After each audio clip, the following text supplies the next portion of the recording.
Welcome to SmithWeekly Discussions, an occasional program for our readers and listeners of SmithWeekly Research.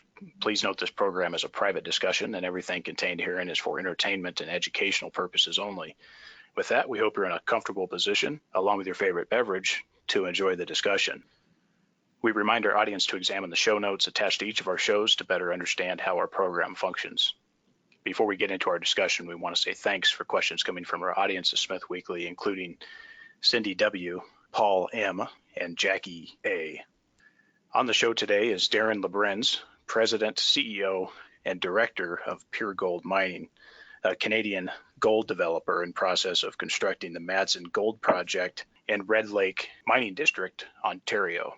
The company is listed on the Toronto Venture Exchange under the symbol PGM, on the London Stock Exchange under the symbol PUR, and also on the US OTC markets under the symbol LRTNF. Darin, welcome back to the show. Thanks. Happy to be on the show. Well, Darin, I think most folks know about Pure Gold at this point in our audience, and they know a bit about you based on our past discussion. Let's talk about the market for a moment. Thoughts on where we are with gold price and sentiment. What are you seeing out there? Yeah, obviously we've seen a pretty solid move in the gold price over the last 4 to 5 months. It's particularly important from our perspective. When you look at our project, we came out with a feasibility study in February that had a gold price of $1,275 per ounce as a base case. Foreign exchange rate of 75 cents US buys 1 Canadian dollar. And that translates into a Canadian dollar gold price of somewhere around $1,500. Today we're sitting at about $2,000. And so with the project, having significant infrastructure in place, we really are leveraged to that change in gold price. And it shows our after-tax net present value moving from about $250 million to $400 million at today's prices, generating just under $1 billion in cash flow. So very significant from our perspective. When I look at the trade turmoil that we're seeing across the world and the move towards negative interest rates in most of the developed economies, I certainly think that we're in a period here where we're going to continue to see strengthening in the gold price. And I think it really bodes well for us with our project coming online. I think we're perfectly timed to the market. Yeah, absolutely. I think there's a lot of good stuff going on out there, and I don't know that everybody has yet to fully realize the ramifications of $1,400 and $1,500 gold and what that can do to a number of solid producers out there, which it appears Pure Gold will be one of those shortly. Well, Darin, take us back a few months and tell the audience about the board decision to move ahead with construction at Madsen, and tell us what you ended up doing for the full finance package. Sure. So we have, again, we released our feasibility study in February. This feasibility study is based on a portion of our mineral resource. As you know, we've been very successful in extending the deposit with new discoveries along strike, and we took a portion of that, put it through a feasibility study, came up with a mine plan that generates a 12-year mine life. Again, very low capital cost at 95 million Canadian for initial capital, and generates the $250 million NPV, a 30+% IRR after tax, using that $1,275 US dollar gold price. And so the board has made a decision to move forward and a decision to construct subsequent to our financing. So the financing came really in 2 stages. The first was an equity financing, which was $47.5 million Canadian. Key to that financing were 2 strategic investors. And so we saw our key strategic, AngloGold Ashanti, come in and maintain their pro rata position. And so they currently are a 14% owner of Pure Gold. And we saw Eric Sprott come in with a investment of $20 million US, or 20 million Canadian dollars, which puts him at just about 10% of the company. And those really were key to us. Obviously when I sat down and spoke with Eric, he recognizes the value that we have in our feasibility mine plan.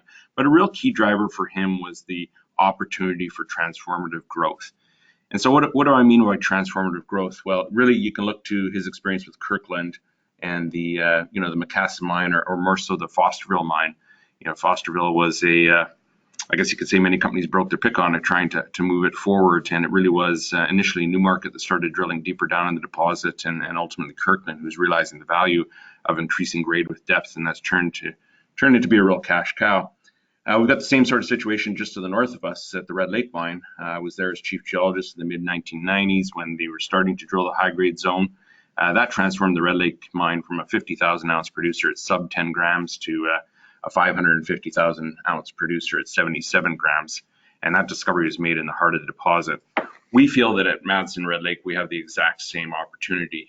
We've got, our high-grade zone at depth is the 8th zone. It's open. It runs 2 to 3 times the average grade of our mineral reserve. And we've got a pierce point that's a kilometer below the base of the reserves that shows the deposit is still persistent to depth. So that was kind of what drew in, Eric as a lead strategic.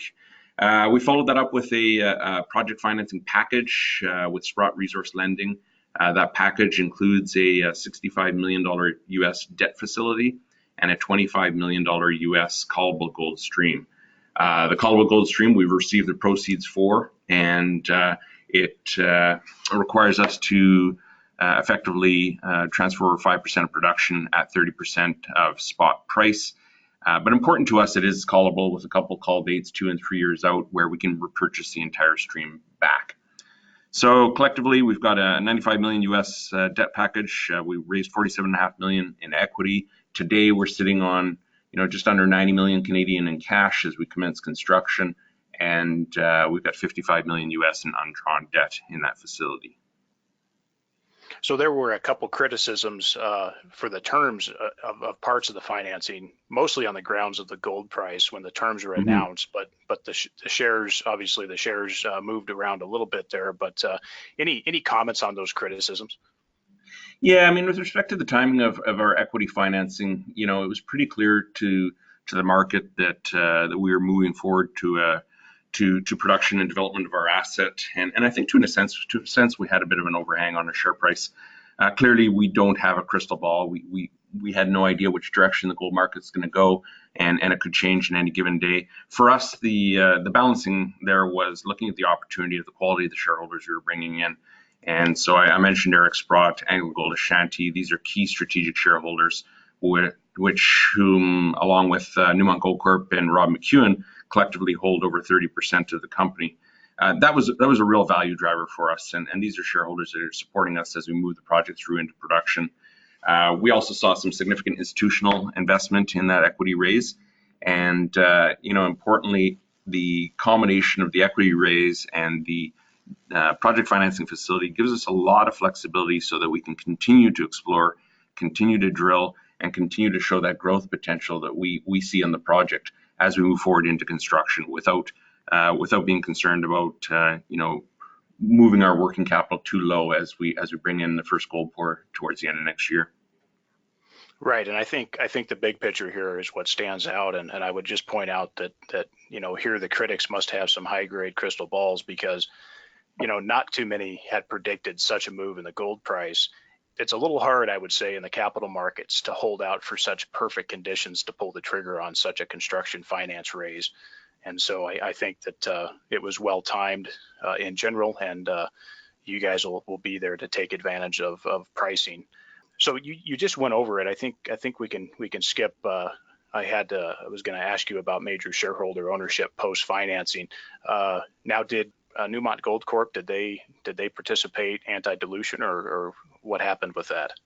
No, they did not. So when you look at our strategic investors, none of them have any rights, and so there isn't anti-dilution rights in there, nor board or technical committee representation. They have been very supportive. Obviously, Newmont has Newmont Goldcorp. Newmont recently acquired Goldcorp to become Newmont Goldcorp.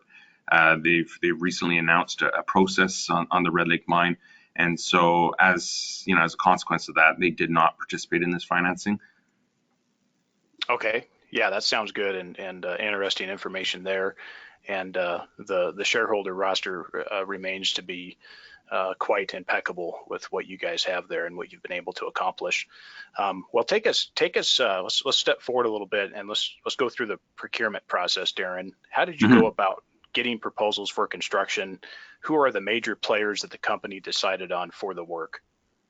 Yeah, so we've got several well-known consulting firms engaged here on what at this point is primarily engineering and procurement. And so Hatch is the engineer of record from a surface infrastructure perspective.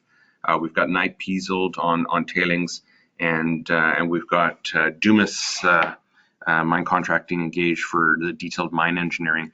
And JDS is the lead contractor that's effectively managing those contracts and the audit on the ground. What we've done at this point with our decision to construct is we've initiated a 90-day plan, which will take us about half of the way through detailed engineering. So that's effectively taking the work that was done in the feasibility study and bringing it to a issued for construction level. So taking your engineering to the full level so that we can start the surface works and the underground pre-production development. During that phase, we're also looking at some of the longer lead items, of which we don't have many, and putting in orders for those pieces of equipment that will take longer to arrive. And so at the end of the 90-day period, which is early November, we anticipate having a refined project execution schedule, or our schedule for construction, as well as a very detailed mine pre-production budget to work towards. As we go through this process thus far, things are coming along very well. With respect to the surface works, we've got the mill re-energized. We've certified the overhead cranes and going through a detailed mechanical audit, and things are looking pretty good on the mill. Tailings facility is in very good shape and is effectively ready to go with first production. And we're well down the path of the detailed pre-production plan for underground, and anticipate pre-production underground work to commence sometime in Q4 of this year, likely, as we move forward to production in next year. And what else? Is there anything else going? I know there's a couple items on the ground that's going on. You touched on a few of them. Once we get through the engineering phase, how is the schedule looking? Are you guys confident in the prior proposed schedule? Yeah, so we'll obviously disclose a refinement to the schedule as we get through the end of this 90-day plan that I just described, but feeling pretty confident right now with respect to the works to be done. I mentioned some of the work that's happening on site. We've done a little bit of works on the haul road from the portal back to the mill. We've got our dewatering lines and are currently dewatering on site. We've got some of the surface buildings that'll form our office administration on their way, and we'll be putting in a drive for the underground here before the winter sets in. A lot of the mill works will happen as we move into the new year, and certainly we're on track for first production by the end of next year. Darin, what do you see as kind of the next challenges coming down the pipe to complete construction and commissioning that you see? And is everything looking good so far on the budget front as far as costs? Yeah, certainly from what I've seen thus far, everything's looking good on the budget side with respect to costs. Again, we'll have a more detailed and refined budget and schedule coming out here in the near term, but I don't see any surprises at this point. When you look at our project, if I were to step back, mining projects are inherently complex with the work that needs to be done, and can often run into the hundreds of millions or billions of dollars. Our capital cost here, initial capital requirements are 100 million. And the reason it's so light is because some of those key pieces are already in place. So again, we have a mill, we have a tailings facility, we have a shaft, we have an underground access via portal and ramp. And so those pieces are already there, and we can leverage those for construction. The added benefit there is it really does de-risk things. When I look at capital projects, generally where do things go off the rails from a capital perspective? It's often earthworks. So these are earthworks around your key pieces of infrastructure, like the mill foundations, and importantly, the tailings management facility, earthworks around that. If you don't have the right geotechnical information, you can end up doing a lot more work, and obviously that can become at quite a cost. With us having a mill in place, concrete's great shape, it's metal clad building that's in great shape, our tailings facility is effectively good to go. That really does reduce the risk on capital cost overruns. And it also really reduces the risk from a timing or scheduling perspective. So that leaves me, pretty comfortable where we stand today. The key here is to get underground and get our people engaged. We are moving from a company that is relatively light from an employee perspective to, a company that on average life of mine will have about 340 employees. And so we're working right now to put the right people in place so that we can initiate our underground pre-production development work likely sooner than what we saw in the feasibility study, to give us the opportunity to open up those initial mining stopes earlier and start building out an inventory in advance of commercial production. And Darin, is there any, on the Pure Gold team side, is there any key construction managers that you'd like to point out on the Pure Gold side that's overseeing the operations? Yeah, I'll highlight a couple people and a couple people that we will be engaging. So obviously Ken Donner is our VP operations. Ken has got about 30 years of experience in the mining industry, and virtually all of that experience is in underground mines, very similar to the one that we're constructing. The first 20 years of his career were mine management, and so he operated mines like the Snip mines, Snap Lake, Julietta for Bema, McRace for Oceana. The last 10 years he's been engaged in really a very similar phase to what we're in right now, which is bringing mines into production. And so he's a very key individual that we have on the team for moving the project forward. We engaged Dmitry Domaniuk a few weeks back, or months, I guess now, time's flying along, but he's our engineering manager, so he's working very closely with JDS, Hatch, and Knight Piesold in terms of being part of the owner's team, managing those key consultants for moving the project forward. He's a mechanical engineer by background and has been doing this kind of work for virtually all of his career. And so he's very skilled at managing these types of contracts. We're currently engaged in a search for a mine general manager, and we intend to get that person in place in the very near term. And that'll be the person that will oversee and start building out the team at site. In the meantime, we have a mining manager, an underground mining manager engaged at site. We've hired some key mining people, and we're starting to build out that operational team that'll begin the underground construction. Well, I appreciate the information on that. Now, how about now you mentioned the gold stream. Is there any other hedging or pre-production sales of gold that's going on at this point? Are you guys, besides that stream, are you guys full and open as far as your production goes? Yeah, we are. So we have no royalties on the reserve. We have no requirements to hedge as part of our project financing facility. And so it's fairly transparent, sale of gold into the spot market. Again, we feel pretty strongly about the direction of gold right now, and I do believe that the Canadian dollar is going to remain fairly flat for some time. So we think we've got a great opportunity here with all of our costs in Canadian dollars and a rising US dollar gold price. Well, that sounds good. Over on the community and regulatory front, any issues on that front as construction progresses?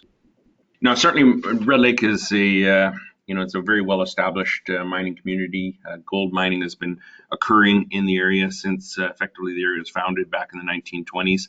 The Newmont Goldcorp Red Lake mine has produced somewhere north of 20 million ounces to date, and has been in continuous production since 1945.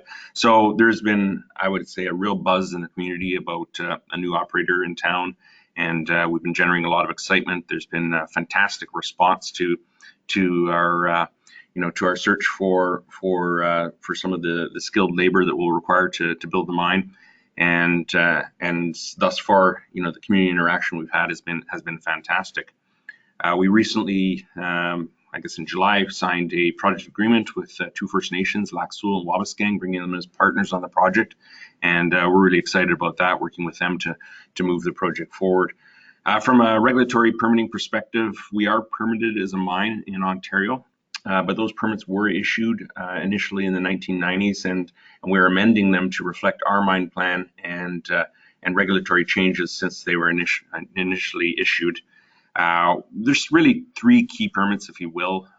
Two of them are called environmental compliance approvals, one for air and noise, which governs the noise emission at site and ventilation sources. And the other one is what they call industrial sewage works, which is really your mill and mill effluent. So that's your water permit. The third one that we require is an updated or amended mine closure plan. And the mine closure plan is really a mechanism to identify all the work that needs to be done to close out the mine and provide some financial assurance to the regulatory bodies to do that work. So to speak to each of those, the air and noise permit we submitted last year. Based on the conversations we've had recently, we believe that permit is imminent in terms of an amendment and issuing to Pure Gold. The water permit, the mill effluent, we've completed all of our baseline work. We've submitted about 6 different documents. We've had water quality prediction meetings. We had an interagency meeting recently, and that process is well underway. We believe that we'll have that permit in hand by the end of Q1 next year, which is definitely sufficient for our purposes as we move the project forward. And then the mine closure plan is really just a very standardized process, and that process is commencing now. We would anticipate having the mine closure plan amended and in place likely by if not the end of this year, very early next year. Very well. Can you just highlight for the audience what's the allocation of job that are going to be looked at for the First Nations local community there? Can you give us maybe a job count, and then what is for the new hires? What's the pay range that we're looking at for working with you guys? That really depends on the type of work. Obviously, what we've got here is construction period that'll move up into the high 200s for employees. Life of mine, as I stated earlier, about 340 on average. I think we peak out at somewhere just shy of 400 jobs on site. Those jobs, when you look at them, really range from they're predominantly underground, and so that's for the mining of the deposit. I think we sit somewhere around 200 employees that'll be underground, and that includes some of the skilled management positions through your general foreman, your mine captains, and then the guys at that are really driving the underground work, your jumbo operators, bolters, and miners, and so forth. Obviously, we've got a technical services team that we're building out, which includes mine engineering, geology, which will be quite important as we move forward through this through into production, surveying, environmental, and then admin services to manage the people, and then the mine general manager on top of that. With respect to First Nations employment, obviously we're working with our partners to try and encourage as much employment as possible. And to that end, we will be employing a liaison person, which will work with us in terms of identifying individuals with a desired work and skill set to do the work. We are committed to hiring locally as much as possible. And again, given that we're in Red Lake with such a long, rich history of mining, we think we'll be very successful in doing so. And with respect to pay range, obviously we're looking to be competitive with pay scales in Ontario, and certainly competitive in the region that we're in. So that's effectively where we'll stand from a pay perspective. Well, let's move over to exploration work. Now, you've allocated some capital to go after some expansion and increase to the resource. What is happening here, and what can shareholders expect on this front until construction is completed? That's really the, almost seems like the story that's fallen into the background a bit as we move into construction, but it really is a value driver for Pure Gold. As I mentioned, I talked earlier about transformative growth and things that we've seen at other operations, Macassa, Fosterville, the Red Lake mine.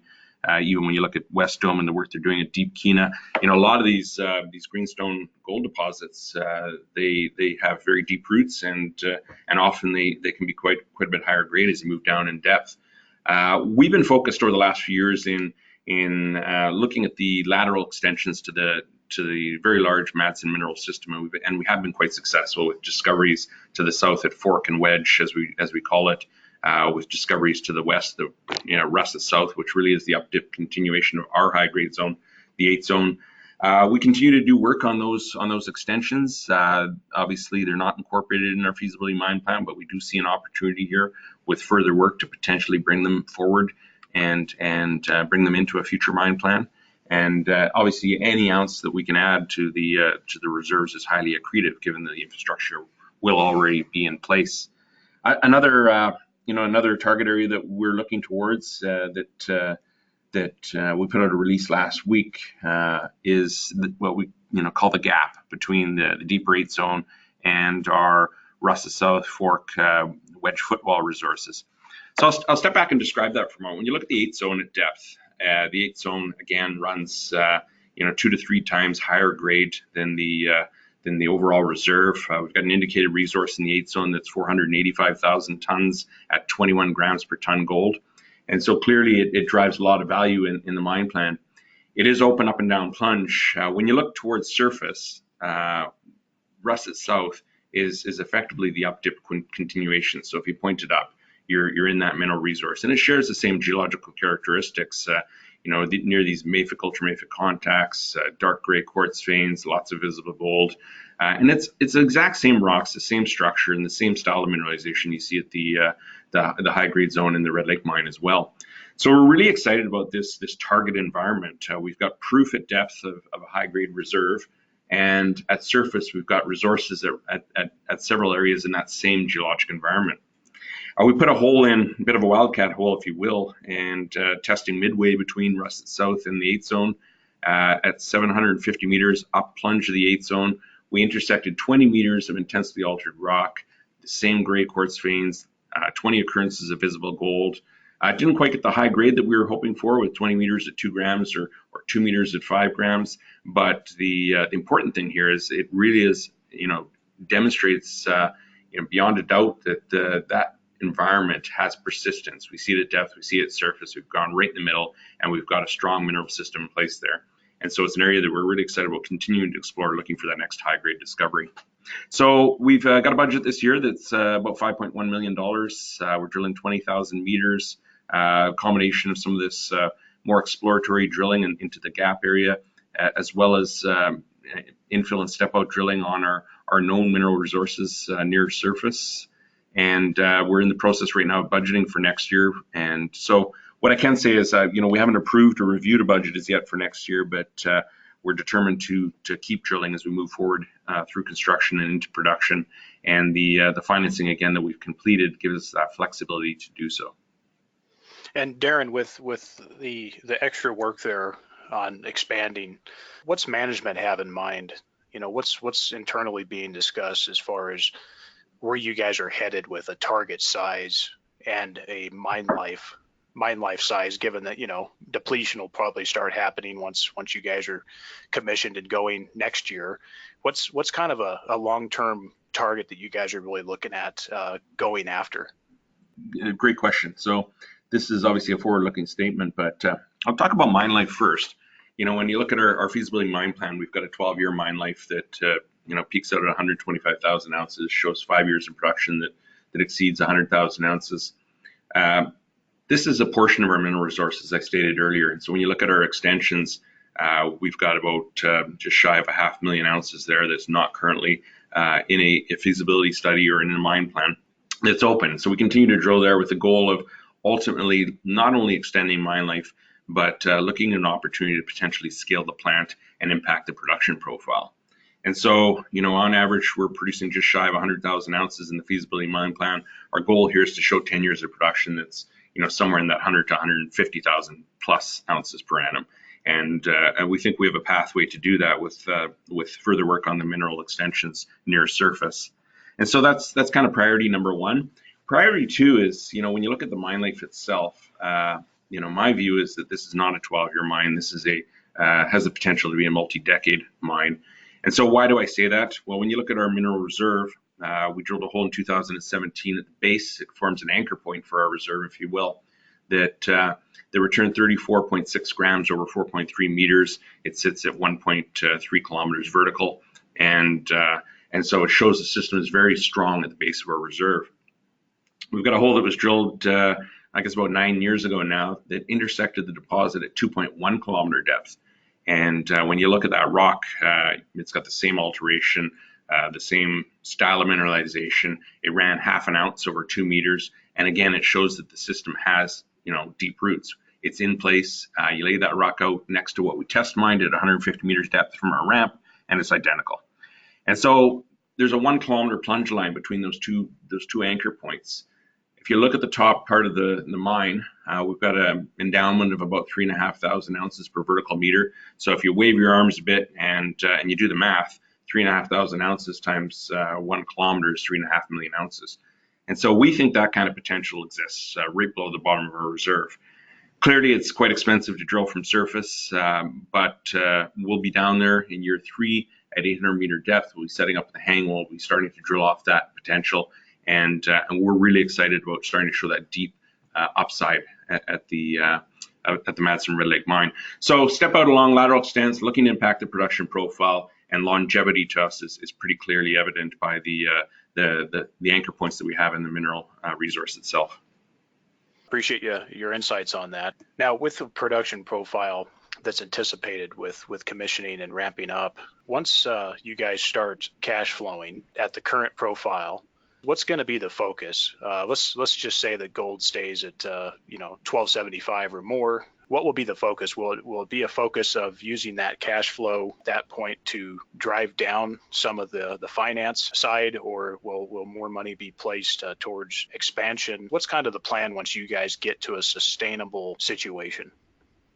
Yeah, obviously we're going to want to reduce the financing impact on the project as quickly as we can. Our intent would be to buy out the callable gold stream where possible, given a strong metal price environment. But having said that, we feel very strongly about showing that organic growth profile to the company and to the project.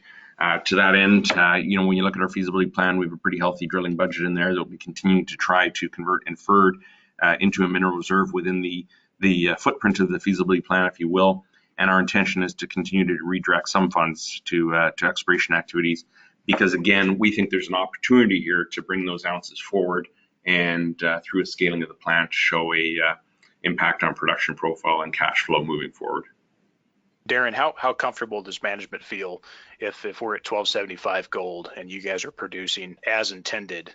How comfortable are you guys with your extra expenses, your G&A costs, et cetera? How comfortable are you guys not needing any further capital from the markets? Yeah, I mean, we feel really comfortable here at this point in time. When you look at our average after-tax cash flow over that first kind of 7-year period, we're looking at about $50 million at a $12.75 US dollar gold price.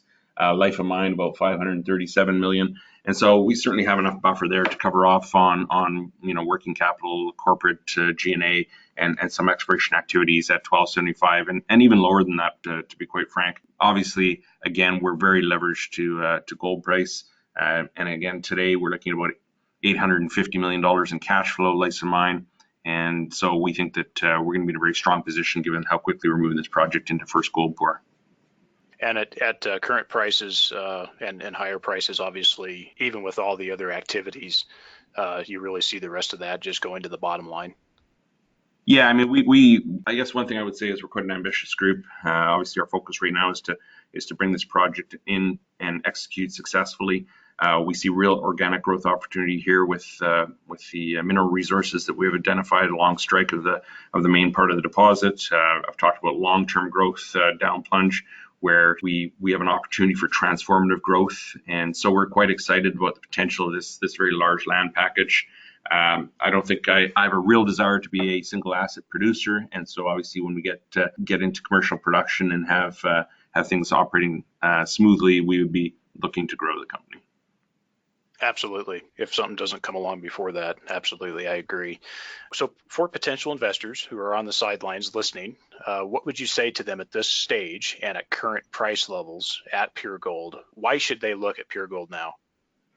I think that when you look at Pure Gold and where we're at in our stage of development, we are developing an asset. We're moving into production, and traditionally that's a quiet period for companies. I would argue that we're a very unique company here in that our execution schedule, so our implementation schedule here is very short. We're not talking about a 4-year plan. We're not talking about significant permitting or significant capital cost overrun risks here. We're looking at a process that's going to take us into next year, and we're pouring gold. And so it's a very short window. When you layer on top of the financing flexibility that we have here and the organic growth opportunity that's in front of us, we are continuing to drill. So we're going to see news as we move forward into production, and every drill hole could be that transformative discovery that I've been talking about. And so I think that's it's an opportunity for investors to get in at a point where we think we're valued quite low given a rising gold price environment. So one thing I would kind of finish off on is statement follow the leaders. We've got over 30% of our company held strategically. AngloGold Ashanti holds 14% of the company. Eric Sprott is a 10% shareholder. Newmont Goldcorp and Rob McEwen collectively hold about 10%. And so these are individuals that have faith in management and in the project and see the opportunity for transformative growth. And we certainly do as management. Well, Darin, I appreciate the comments there. Let's leave it there. Thanks for taking the time to update us. Safe and steady progress with construction at Madsen, and looking forward to speaking again soon. Thank you so much. I do as well.